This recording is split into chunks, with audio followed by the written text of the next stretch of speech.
Okay, so I am making a video regarding the doubts which you have sent me through the WhatsApp. Now, this is the questions given on page number 105. Now, the first doubt is that what is the answer of the first question? Now, the first question is, what advantage over an aquatic organism does a terrestrial organism have with regard to obtaining oxygen for respiration?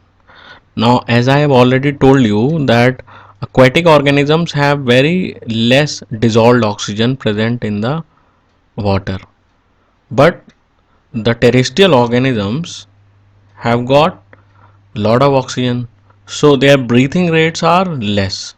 But the aquatic organism, because they have very less oxygen dissolved in the water, so their breathing rates are relatively higher.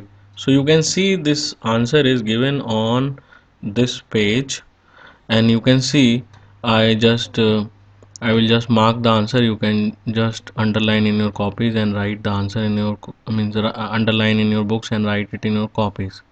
So you can see here, since the amount of dissolved oxygen is fairly low compared to the amount of oxygen in the air, the rate of breathing in aquatic organism is much faster than that in terrestrial organisms. So this is the answer of the question which you have asked. Okay. So you can see this is the answer of the portion. Okay. Now let us move to the next question.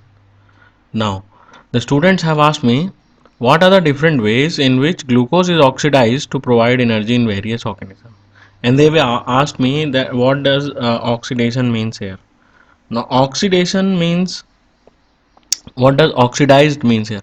Now, oxidation means adding, as you will learn in chapter number 1, that oxidation is a chemical process in which oxygen is added. Okay, or simply we can say that reaction which takes place in the presence of oxygen. Now regarding this question that glucose is oxidized, regarding this question, the question here is they are asking how glucose is broken down by the different organisms to release energy. So this is the actual question. So you have to understand the language of the question. So how glucose is broken down to get energy. Now as you can see in your NCRT, I will just show your NCRT. You can see here. Now this, can you see this figure 6.8? This is the answer.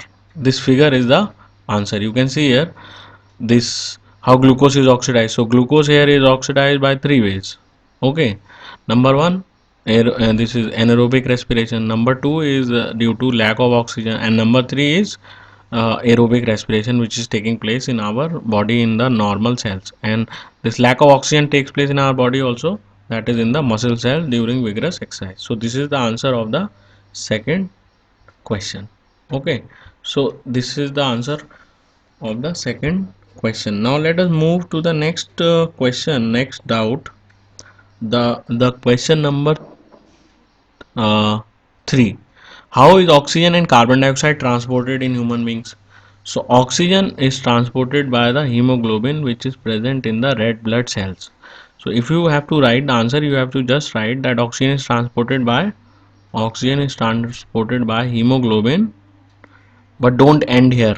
Just continue and write one more sentence, that which is present on the surface of RBC or the red blood cells. So oxygen is a respiratory pigment, hemoglobin is a respiratory pigment which is present on the surface of the RBC. So oxygen is transported by the hemoglobin. Now carbon dioxide is transported by the now carbon dioxide is actually transported by three ways, but in your, according to your syllabus, it is transported only by one way. So what you will write as the answer, so carbon dioxide is transported by the plasma. So you will write just carbon dioxide is transported by the plasma in the dissolved form.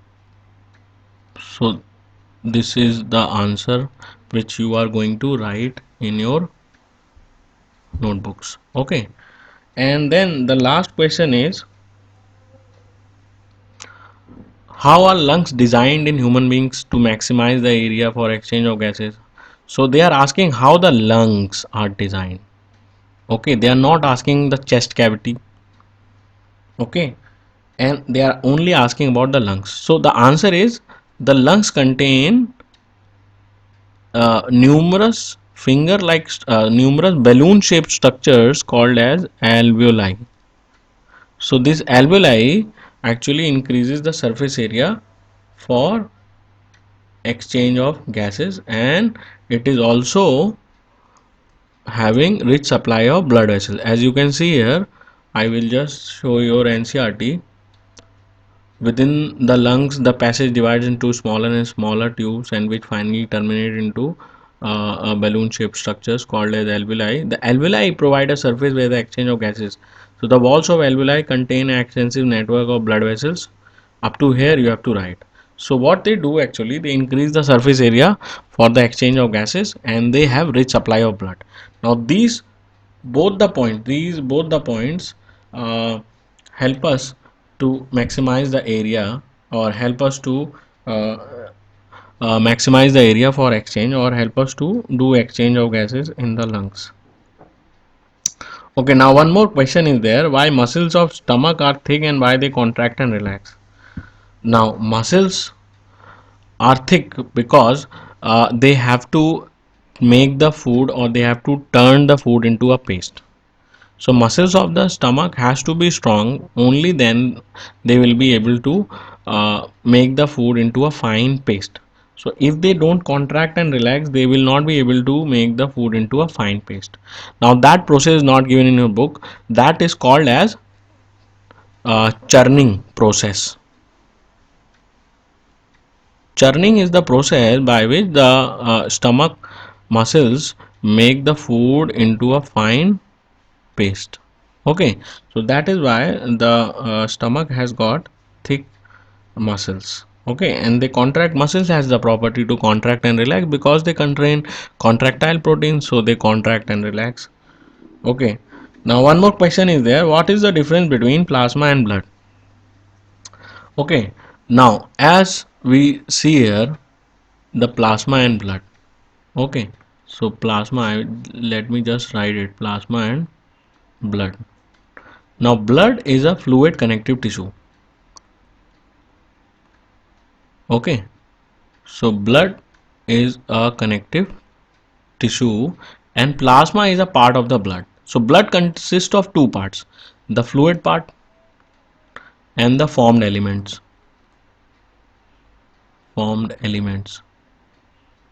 Okay, the fluid part we call as plasma, and the formed element we call as blood cells. So you know that there are three types of blood cells are there: RBC, WBC and platelets.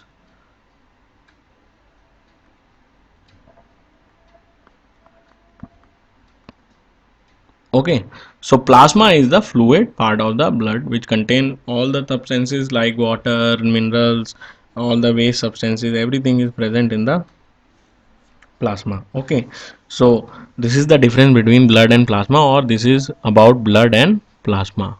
Okay, so now the next question is regarding with the lymph. I am just reading the question. In function of lymph, digested and absorbed fat means fatty acids. Yes. So fat get digested into, and they get converted into fatty acid and glycerol. So not only fatty acid but as well as glycerol. So wherever you just see the word digested and absorbed fat means fatty acid and glycerol. Okay, now the next question is, since lymph has to provide protein and WBC to tissues or cells, so all the proteins and WBC will be taken by the tissues, and then what will remain to come out as lymph? Okay, now this is a very good question. Now WBC is not taken by the cells. WBC is a cell itself. Okay, WBC remains in the tissues and function as to provide the immunity. Okay, and then proteins are not taken by the cells. Now plasma, let me tell you one more time and let me explain you how the lymph is formed, and then you will be able to understand. Now suppose this is a tissue or organ, tissue or organ, and this tissue or organ is made up of cells. Okay, now they need food, they need to get rid of their waste, they need oxygen, they need nutrients, they need to get rid of carbon dioxide. So the artery brings nutrients, it brings oxygen, it brings other substances, and then when this blood vessel comes out of the tissue, it takes away waste and all the other substances, so it converts into veins. Now I already explained you, whenever artery enters a tissue or organ, it divides into minute one cell thick blood vessels that we call as capillaries. So these are capillaries. Okay, so these capillaries are one cell thick and they supply all the substances, because the artery is so thick that nothing can come out of the arteries. But capillaries are one cell thick, so through the pores of the capillaries, the materials. Now, which material can come out of the blood? That also I told you, that if you remove from the blood, if you remove RBC plus larger proteins, okay, this is remaining in the blood, this does not comes out of the blood. Rest of the materials comes out of the blood and it goes into the tissue, in the intercellular spaces of the tissue. Okay, and that is called as lymph. So lymph is equal to blood minus RBC and larger protein. So blood, from the blood, RBC does not go into the artery, I mean it does not go into the intercellular space, neither the larger proteins, and all the other material goes into the intercellular spaces of the tissue or the organs. So it is very similar, the lymph is very similar to the plasma. Okay, now plasma supply, the lymph supply all these materials to the tissues, and then this lymphs come out, and then it follows the another part that I have already explained you.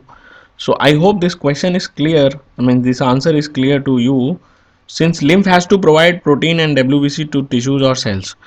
Yes, so tissues or cells get the WBC and the proteins through the plasma. Okay, and the remaining part, which the plasma returned back to the capillaries, but the remaining plasma in the tissues or organs, that remaining plasma we call it as lymph.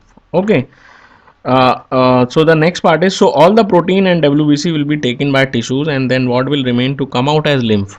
Okay, now lymph contain waste substances also. Lymph contain, now the cell does not take protein, the cells take amino acids and they make their own proteins. Okay, so the protein remains in the lymph, proteins are not utilized by the, and then blood is not only having all these things, blood has a lot of plenty of substances, so all these things remain here and then it comes out as lymph. I hope this answer is clear. Send more doubts, and I'll be making these doubts videos, so keep on studying and keep on sending the doubts.